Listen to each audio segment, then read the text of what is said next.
Hi అండి. అందరూ ఎలా ఉన్నారు? Welcome back to my channel Swita sisters.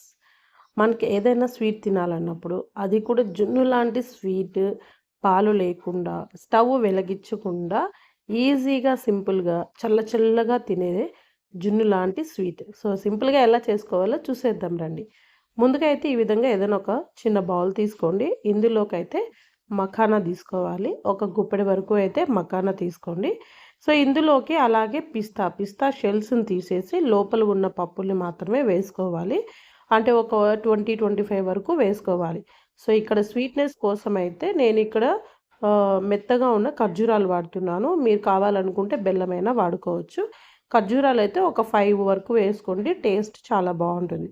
అలాగే ఇక్కడ పాలు వచ్చేసి ఆవు పాలు కాదు, గేదె పాలు కాదు, కొబ్బరి పాలు వేస్తున్నాను. సో బాగా చిక్కగా ఆడించుకొనేసి ఇవి బాగా అన్నీ మునిగే వరకు అయితే కొబ్బరి పాలు పోసేసి వీటిని పక్కన పెట్టేసి ఒక గంట వరకు అయితే వీటిని నాననిద్దాము. సో ఒక 1 అవర్ తర్వాత వీటిని చూస్తే చక్కగా నానిపోయాయి. ఇప్పుడు ఇవన్నీ బాగా మెత్తగా గ్రైండ్ అయ్యే కోసం అయితే మిక్సీ జార్లోకి పాలు అన్నీ బాగా అంటే మనం ఇందాక వేసాం కదా ఖర్జూరాలు అన్నీ ఒక్కసారిగా వేసేసుకోవాలి. సో వీటిని బాగా మెత్తగా పేస్ట్ లాగా అయితే చేసుకోవాలి.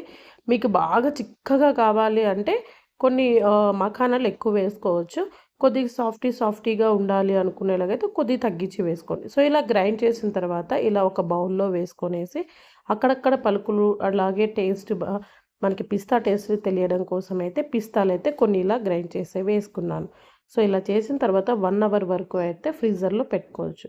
సో 1 అవర్ తర్వాత తీసుకుంటే నిజంగా అచ్చు మాత్రం అసలు మన మఖానా టేస్ట్ కూడా తెలియదు.